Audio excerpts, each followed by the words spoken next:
A big screen reboot of a classic TV cartoon and a story of social injustice start on area screens this week. Here to tell us about Dora and the Lost City of Gold and Brian Banks are, I'm not going to say punches have been thrown already, but they kind of have been. Film critics Pam Powell and Chuck Kaplinski. There was nothing aggressive, but a little elbowing already. Yeah, just practicing a few little karate moves from last week or the week before. She We're all probably good. tested those moves on her brother. I did. He's here today. We're loving having him.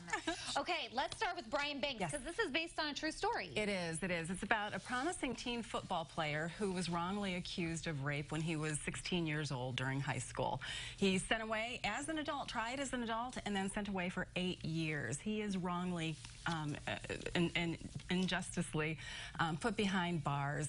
We meet him as an adult as he is released from jail, and we learn about his story and how he's trying to get his life back on track. He's paid the price by being behind jail bars for 8 years, but yet that he is still having to pay a price.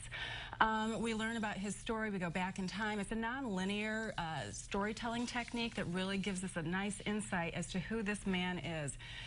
Aldous Hodge, who you see there, who you're also going to see in a movie called Clemency coming up in a couple of months. Amazing performance in that, as well as this film.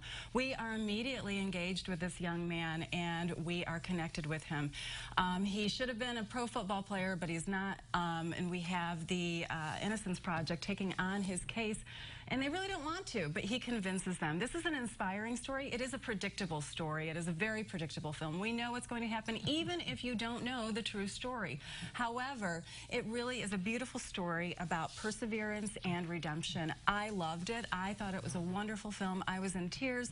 The woman who plays his mother, Sherry Shepherd, does an amazing scene in this film that really just broke my heart and really showed us what it is like to be a mother whose son has been wrongly accused. Like from The View, Sherry Shepherd? Yes. Yeah. Oh, is she? Oh, Years ago. All right. Wow. Interesting. She's great. Chuck, you were shaking your head. Was. It's a story that needs to be told. I just wish that it wasn't told in such a heavy-handed manner here. I don't need music to tell me every 5 minutes how I'm supposed to feel. The lead performance is a bit too stiff and obvious, and I don't blame the kid. I blame the director, Tom Scheideck, who was known for the Ace Ventura films. How he got this one, I have no idea. He's not an actor's director. Doesn't seem like an Ace Ventura type film. No, not at all. I mean, it's an okay movie. Again, I wish that they had taken a little bit more of a subtle approach. All right, let's get to Dora the Explorer. Dora, yeah, I loved Dora. If you, like me, Speaking of music telling you how to feel. No.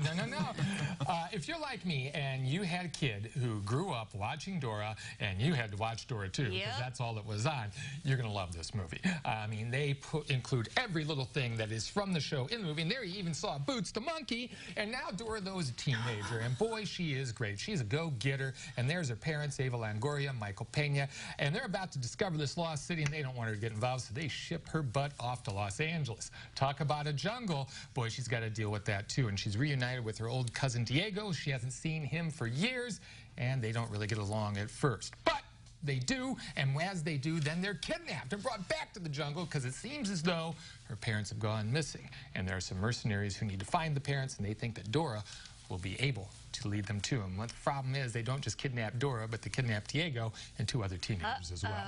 This is a very clever film. Dora's backpack, as you know, is her best friend. Gets her into trouble. There's a great moment here when she goes through security, and it's a problem because everything that's in the backpack is, of course, not something you're supposed to have at school. This movie is about getting into new communities, acclimating yourself, but staying true to yourself. It's also a great little adventure in the tradition of Raiders of the Lost Ark and Tomb Raider. I like this movie. Okay, but this Dora is a lot older than the Dora in the cartoon. That's true, and that's fine because we are knowing that the audience has gotten older too. Oh, good point. And how cool to meet Gino Derbez, yes, the world's nicest guy. Next to me, no one nicer. There's a bar. We'll talk about that later. Okay, well, you're going to be on the morning show tomorrow. Yep. Yes. So we'll look forward to If they're still alive, yes, all the elbowing going on. I'll tell you where the emergency room is. We'll connect you with them on Facebook through our website, ciLiving.tv.